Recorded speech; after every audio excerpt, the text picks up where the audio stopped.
Every writer has to find their own process. So outlines don't work for everybody. Beat sheets don't work for everybody. Treatments don't work for everybody. You have to figure out what works well for you.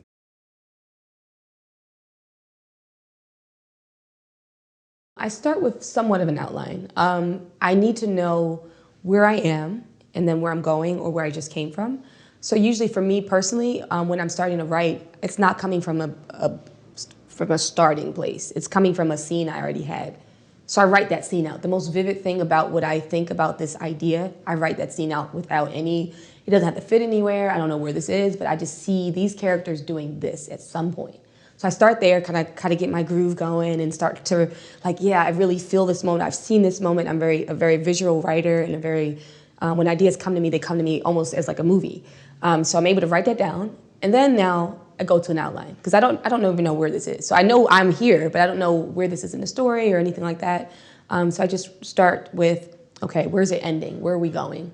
And then go from there. So I kind of, in a very non-linear way, bounce about the outline. And then in the end, which the outline could take 2 months. I mean, in the end, I see it and I'm like, okay, now this is some type of map with the understanding that we can deviate from it.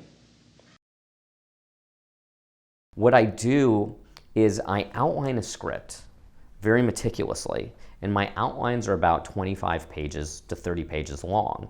And then when I go to write the actual first draft, I will not reread one word of what I've written until I've written the whole script.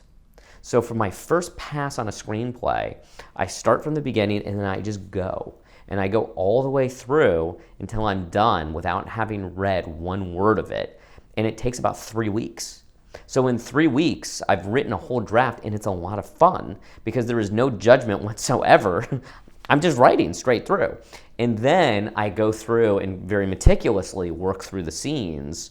And that takes 2 to 3 weeks. And then in 6 weeks, I have a draft, but it's really 2 drafts because I've done one straight through and then one this sort of meticulous work through.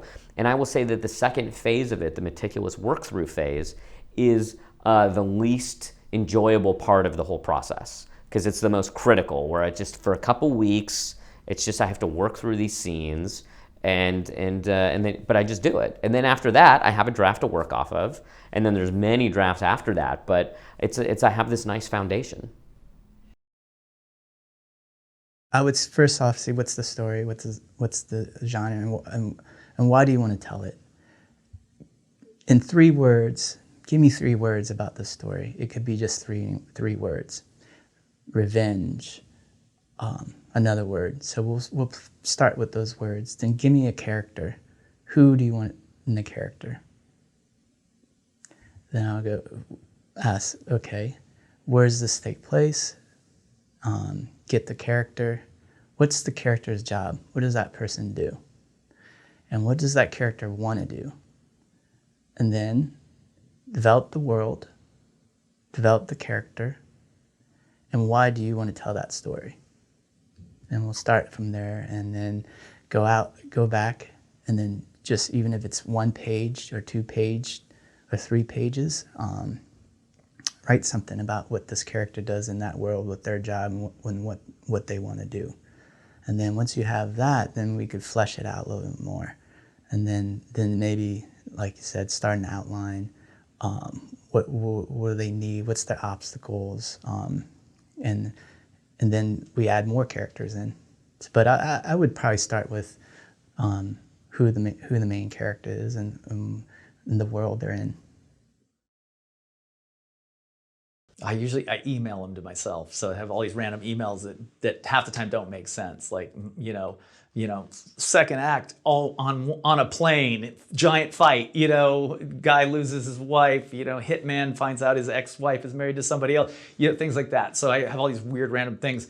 But then once I really dig in, I have a process to figure out if something can be a script, and usually I figure out the entire first act, beat by beat by beat, like the first 20 pages. This happens, that happens, this happens, like the first 6 or 7 scenes.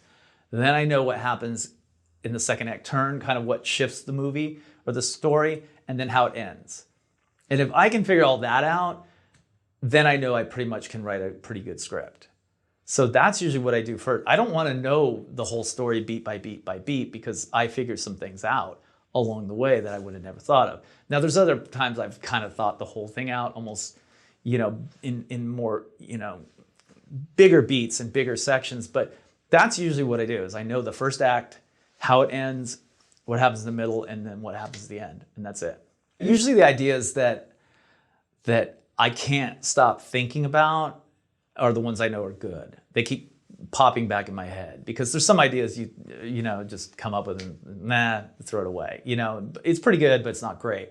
But the ones that keep reoccurring, are the ones that, I feel like, okay, I gotta work on this. There's something here because it's stuck in my head. And also too, ideas are great testing ground with people too. I mean, this is for more like commercial type films, but if you can pitch an idea in 2-3 sentences, to somebody, just your friends or whoever, and they kind of do this weird thing. I've noticed this is when you have a good idea. Not when people go, that's great. When they think about it for about 3 seconds and they go, oh, that's good.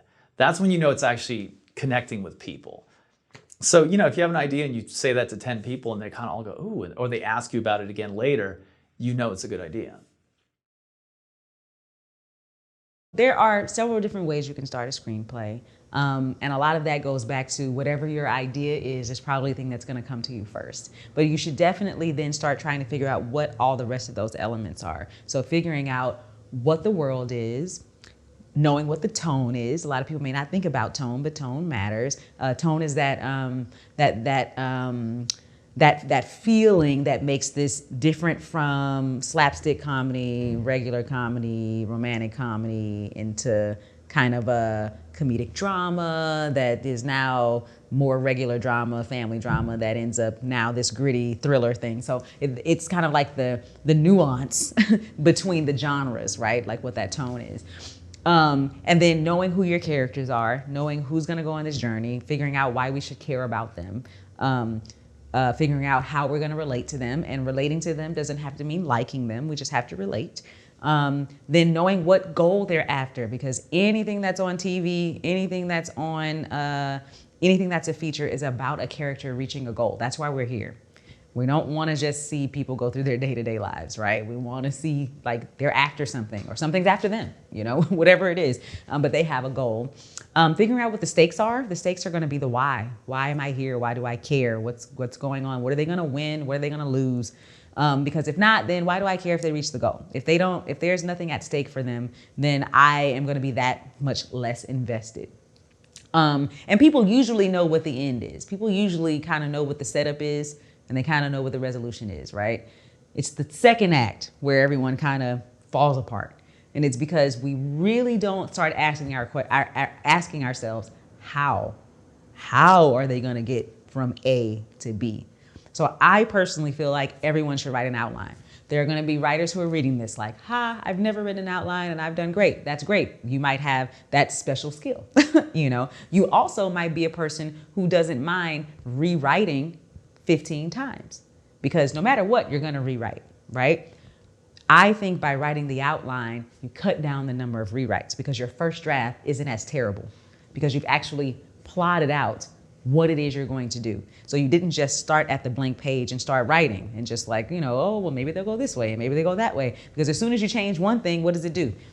Changes everything else. There's a domino effect. If you're doing that in outline form, for some people that's putting it on cards, some people that's putting it on a whiteboard, now you just erase that one little part and write it back, or you move your cards around because you realize this scene could probably be best there and it heightens the stakes if we make this thing happen here. I do mine in a Word document and I put the actual scene heading on top and then whatever's happening in that scene, so I can copy and paste that whole little thing all over the place if I want to. So it's easier to kind of see your story on paper and move it around as much as you'd like before it gets into script format. Then it becomes a little harder to do that. So if you have an outline and you really understand, how does this person get from A to C? What happens during B? What do they physically do? So I'm always asking, how? And so people will then answer that with a general answer. And I'll go, no. I want to know what the character's physically doing. Like, what am I watching them do? You can say, well, they're saving the world. How? Are they saving the world by going to Starbucks? Are they saving the world by having to go confront a bad guy? Yes, they have to confront the bad guy. How How did they find him? Where was he? Was he just down the street? Was he, in another country? He's in another country. How do they get there? Do they take a bus? Do they take a train? Do they have to fly? Do they swim? Like all of these little details about how we actually get from A to C are the things that people don't think about until they're on the page, and then they're stuck and they stop. And they're like, I can't get past this part. And it's like, yeah, because you didn't think about that part until you got here. But if you took some time to figure it out before you get to the writing part, now the writing is fun because you got your notes and you're like, oh, okay, this is what's supposed to be happening right now. Oh, okay, I get it. And now it can happen a little more clean than it would have if you just went straight to the page. And so now maybe instead of doing 5 rewrites, you only have to do 2. If I've already printed out my directions, or if I have my Google Maps on my phone, then I know where I'm going. I can't, this is not a good example. I was gonna say, I can say I wanna drive to Louisiana, but if I don't look it up, I can't get there. I happen to know where Louisiana is from here. So I could probably get there. But there are other people who would have no idea that they can get on I-10 and get all the way to Louisiana. Some people might not know that. But so they would need to have those directions. If you don't have those directions, now you're veering, left, and now you've taken a wrong turn, and now you've done X, Y, and Z, and you've wasted however many hours trying to get there when you could have had a straight shot if you just had the directions. So to me, that's what an outline is. It's your Google Maps so that you know where you're going. So I think beginning writers should definitely start in that place. Well, start by learning structure, right? Start by understanding what elements it takes to have a story, and then outline.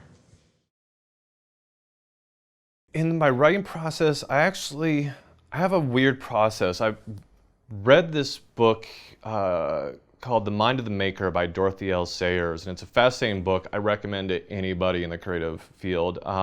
She wrote it in 1941, it came out, and she was a mystery writer, but she wrote this one. It was about, she was trying to write a book of theology, but in trying to explain the mind of a god, she uses artists and writers as an example.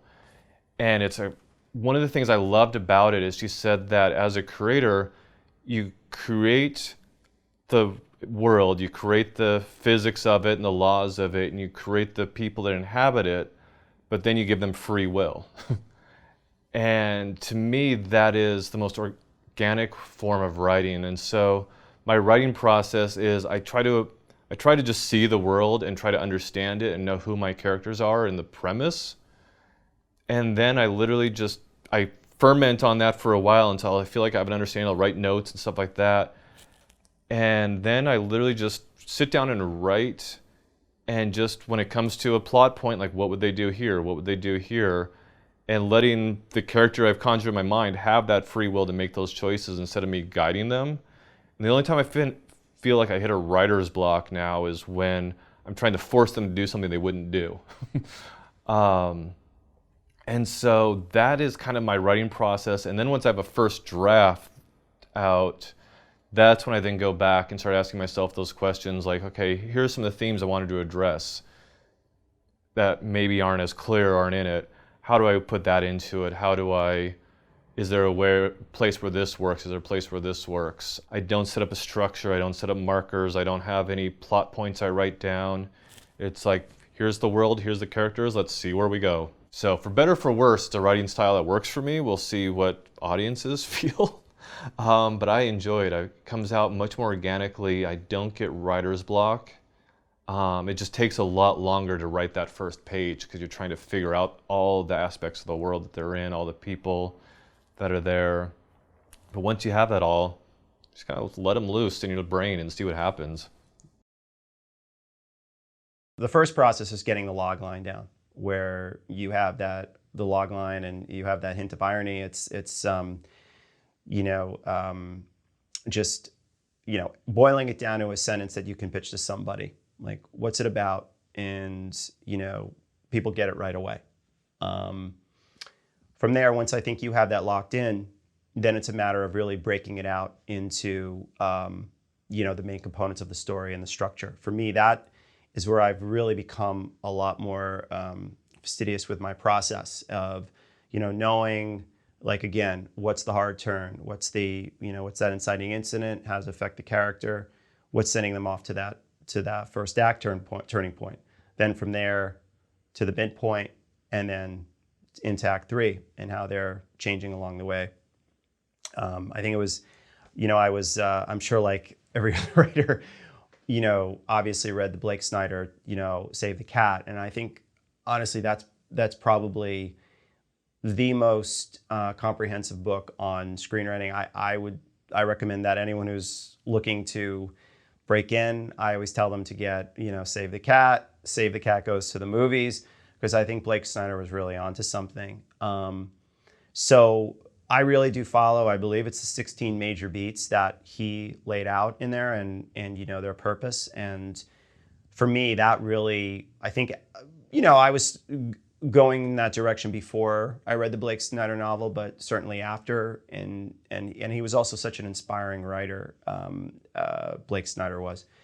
But getting a good idea of, how to, really lay out the story and how to structure it, that to me is the most important part of the process. I think once you have your log line and your structure, the writing, it's probably about 60-70% of the process. I think the actual writing is about 30%, because if you have everything lined up, where your character's going, their journey, it's going to make things a lot easier for you. And of course, things will always change, and you have to be open and flexible. I know some people who write 30-page outlines, 40-page outlines. I usually try to keep it between 6 and 8 pages, just because I feel like if you're with an outline like that, you sort of lose some of the momentum and the creativity, where if you have a good idea and you really have a good structure in place, knowing, what scene comes after what scene comes after what scene, and it's this, snowball that keeps rolling up. If you keep it tight in that outline, and then from there you can use that and then just transfer it to the final draft or the actual script. I think then you have good momentum to keep the creative flow going, for sure, and leaving yourself room for some flexibility, because things will always come up, and certainly has in anything that I've ever written. I first start with a notebook. Once I've decided, okay, this is a project that I want to write, I buy a notebook for it. I usually try to sort of theme the notebook. So if it's like a old pirate adventure, I'll try to make it I'll find a notebook that looks like that. And then I will just use that notebook to just freehand write anything I'm interested in regards to this screenplay, whether it's just like a very vague idea of, I think this thing should happen, or I'm writing dialogue for a scene that might exist in the screenplay. I'm sort of filling that notebook up, and I don't really have a timeline at that point. So I'm talking about spec scripts for me. I'm just writing it until hopefully a story will coalesce. And once I feel like that story's coalesced, I'll try to write that story as succinctly as possible. Essentially, I'm trying to write the log line for it. And if that log line is engaging to me and I think will move me, if I think that story that is told, even in that little, one sentence, is moving enough to me, I'll try to take that sentence and I'll turn it into a paragraph. And if that paragraph is moving, then I'll move on. If it's not, I will continue to maybe reshape that paragraph. And then that paragraph will become a page, that page will become multiple pages into sort of a treatment. And then at the treatment, that's when I think I'm doing most of my story work. I'm writing that over and over, and I will do that for a couple months maybe, depending on how often I can work on it. And once that treatment is really resonating with me and is a story that, again, will move me, then I can take it and start writing the draft. And so it almost feels like that draft is more like a translation project than writing something new. I'm taking something that exists in full prose writing and then putting it into a screenplay format. And so all of the little things that exist in a screenplay, that's when I'm putting those things in. Because my story, I already feel incredibly comfortable about. So I don't have to discover any of the story things. I get to just discover all those little things, all those little nooks and crannies that happen when a story is now going to be put on the screen, and I'm translating it there. And then I'll get that first draft, and then from that, I'm moving into rewrites and polishes and all those sort of conversations. But I think it's helped me because I feel like my story usually doesn't go through too many significant changes once I'm on that draft, once I'm in the screenplay software and writing it. Because all those changes, I've hit all those dead ends, all those things that I thought were great that are not, all those things that I was excited about that didn't end up doing anything for me. I've already figured that out in that treatment process. So I don't outline so much as try to just tell a story and tell it fuller and fuller until that's a full, rich story, and then translate it to a screenplay, if that makes sense. If we're really going to like the start, I'm watching a movie that I love. Like my aforementioned Matrix revisiting, where I was like, ideas were just fireworks in my brain after that. I have to, all these ideas are populating up there. From there, you have now this energy that's like just glowing inside of you to create. And that's where I start being like, okay, what can I, I'm seeing elements of this that really inspired me. What elements of this can I take to create something that's my own? And then that's where I'll start toying around with a scene. It usually just starts with one scene where I'll see that so crystal clear. It's one of my favorite moments of the creation process. And then to write that scene. I don't always start a script from the very beginning. I'll sometimes start what I see the clearest. So I'll start with that. And then, once you've looked at that scene and you kind of, all right, is the rest of the story starting to fall into place? Do I see what's going to be happening now in this story? And if the answer is yes, keep going. So then I might start from the very beginning. Okay, let's work our way up to this scene and try and get there. So I'll, do the draft. Usually the first draft is, I don't want to call it a mess because I don't think it's a mess, but it's not textbook screenwriting. It's not perfect. The actions aren't purely actions. The actions are a little bit descriptive up there. Like I'm like living in that flowery description on my screen in my first draft of my screenplay. And I just love it. I think Mark Duplass referred to the first draft like that as like the vomit draft. You're just getting the idea out. And that's the perfect analogy for it. You get this idea out, but I don't know. It's a gross analogy, but you get it.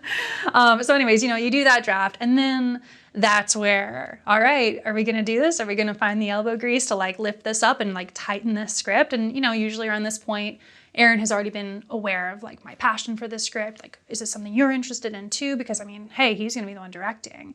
So is he going to be attached as the director? And we'll kind of come together and like start talking about the project together.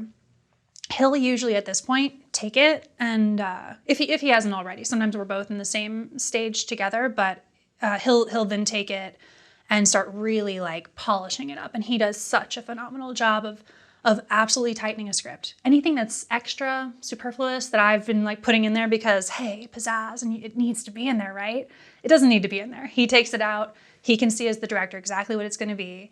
And so he takes it out and he'll really tighten it, and it becomes this beautiful, well-oiled machine. And I'm so grateful because once he's had his hands on it, if he'll kick it back to me, I'll read things, and sometimes I'll be like, oh, no, you didn't see what needed to be here in this scene. Did you not see the emotional travesty that needed? Oh, no, this has to come back. So then that's when we kick it back and forth. And that's the fun, nerve-wracking, probably in Aaron's opinion, nerve-wracking portion of the collaborative script writing process between us.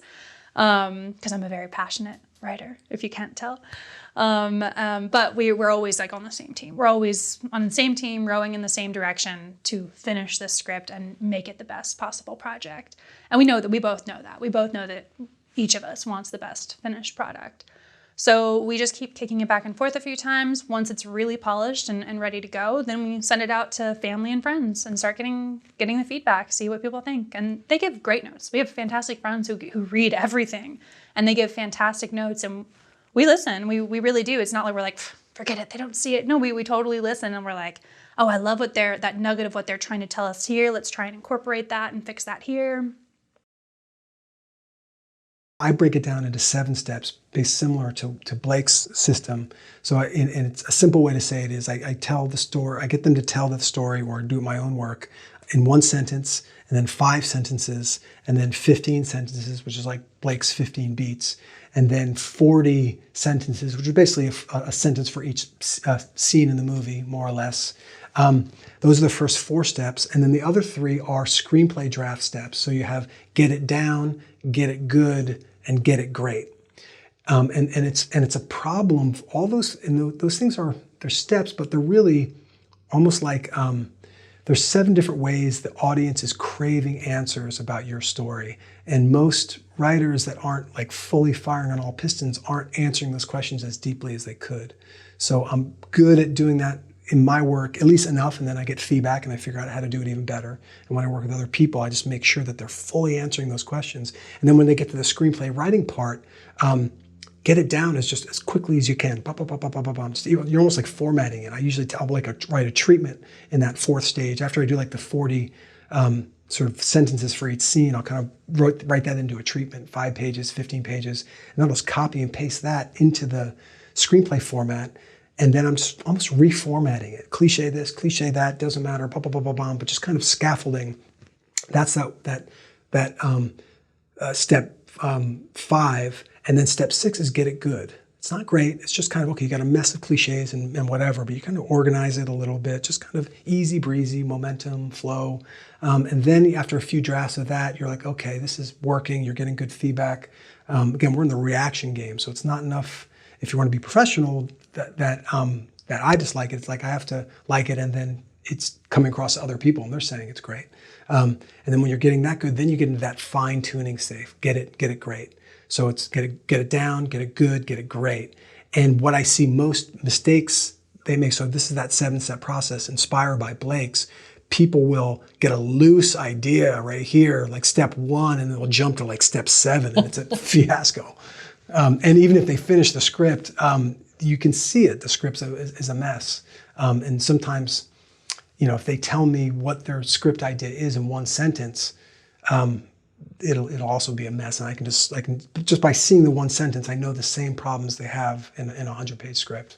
One of the things I added to my process that he doesn't really talk about is starting with the log line and premises is huge, and then 15 beats is really helpful. But in between those two, I do 5 sentences. So Act 1, Act 2A, or what Blake calls fun and games, your midpoint turn, and then Act 2B, and then Act 3.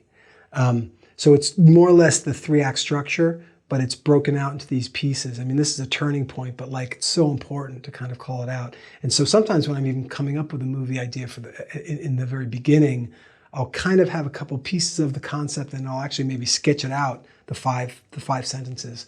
But it's all easy. It's kind of like, I know it's going to end, and I'm not quite sure about this part or that part. So I just fill in what I know and go to the other parts and just kind of play with it. And then it just comes together. If it's a good idea and if it's easy, it'll come together. And if it's not coming together, at least right now, I just put it aside, do something else that is easy. So specifically with the 40 sentences for the scenes, again, plus or minus 5 or 10 or whatever, I'll do that, and then I have this sort of bone structure of how I can go, and I often put them on index cards and a board in my home office, and then I like to go from there before I go to the script to actually write a treatment as well, for 2 reasons. One is those 40 cards are really good for sort of structural choices and sort of thread flow and that sort of thing. But they don't get the feeling really of the story. So that's why I go to a treatment. And then the second reason is, nobody's going to look at my 40 beats and really get what I'm doing. So if I want feedback, and I get a lot of feedback in the treatment stage, I write the treatment, and then I can, 5 pages, 10 pages, whatever it takes. The screenplay that I'm working on now, I actually did 3 drafts of the treatment, got really good feedback between every one, then realized that I wanted to change the protagonist from one character to the other. And then did 3 more drafts of the treatment, and then felt it was good, and then I'm into the screenplay. So by the time I get to the screenplay, my first draft, it's not really a first draft because I've spent so much time designing the story, doing the treatment. It's probably a typical, 5th draft or 10th draft for other people. The first step is usually an idea of plot or story. I don't really start with a character. I admire people that do that. But I'm very much like, Stanislavski kind of outside in kind of thing. Like, find the shoes and then you'll find the person as opposed to the other way around kind of thing, if that makes sense.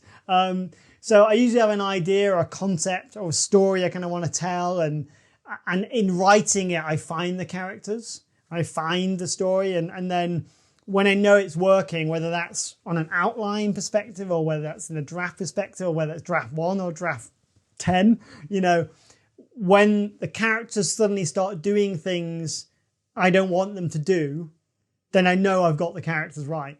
And what I mean by that is that I can be writing and I can have an outline and I can have a story and I can know where I'm going, and then that character will just start to say something out of my fingers and it will start to want to go through that door instead of that door. And I'm like, okay, well, let's go there and see what happens, and I think that's partly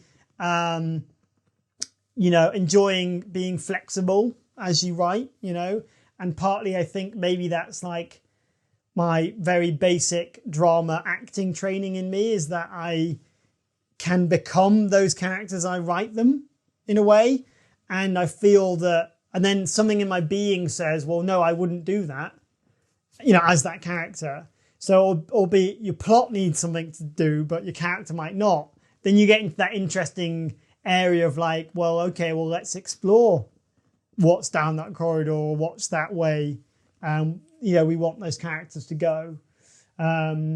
So that can be interesting. That can be a really pleasurable side of writing. And I love structure. I always start, with I really like Save the Cat, the controversial, but I feel that if I'm ever stuck or I'm overwhelmed by like, oh God, I've got to write like 100 pages here. Like, how is my idea, my concept, which sounds cool, as a paragraph, how does that actually work as a feature film? Is it worthy enough to be a feature film?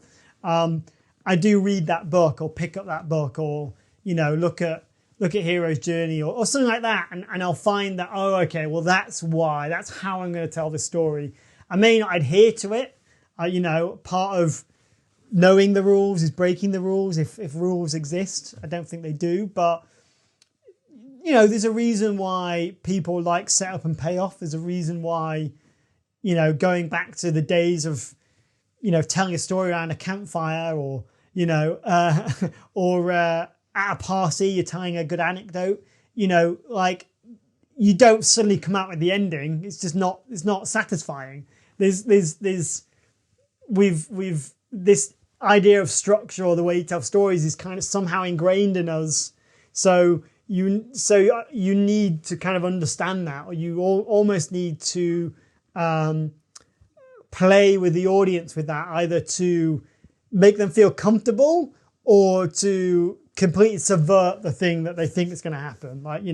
Like all the big twists that we know that we can reel off right now all came because the structure or the style of the film was setting up something we didn't expect, and then it's turned kind of on its head. And that's because, and I'm thinking about the M. Night Shyamalan Sixth Sense and that kind of things, is that because as an audience we're very astute to structure, whether that's subconsciously or consciously, that we always want to try and be one step ahead. So when a film pulls the rug, it's very satisfying because we didn't see that coming. I know some people did see Sixth Sense coming. I didn't. I loved it. So yeah, that's how I would start, is from a concept, start to apply that to some sort of structure, and then let the characters speak. Every writer has to find their own process. So outlines don't work for everybody. Beat sheets don't work for everybody. Treatments don't work for everybody. You have to figure out what works well for you, because I'm always thinking about what's efficient and effective for me most of the time, because if I'm writing a short, I only need to know the big beats, right? I don't have to outline the whole thing. If I'm writing a feature, I need to outline the whole thing, because I don't want to get stuck in the screenplay part. That's frustrating for me in my process. But if that's the part of the process that you enjoy, you can do it that way. I don't tell people that it's like a must, but I do tell people, especially people who are learning or people who aren't learning, but they've been writing for a while and they're trying to make it more efficient, you know? So it's like, no, I've never outlined before, but I always end up getting there. It's like, yeah, but do you get there in a year? Because you might be able to get there in 3 months. You know, maybe, depending upon what else you have going on in your life, you know. So definitely, people don't have to do it that way. I think you have to figure out what your process is and make sure that that process is efficient for you. Again, if you're trying to be a professional writer, because that means you're trying to write more than one thing a year, maybe sell more than one thing a year. You can't do that if everything that you write takes, 15 drafts in 2 years to write. So you want to look for something that's more efficient. And for me, writing the outline is just more efficient.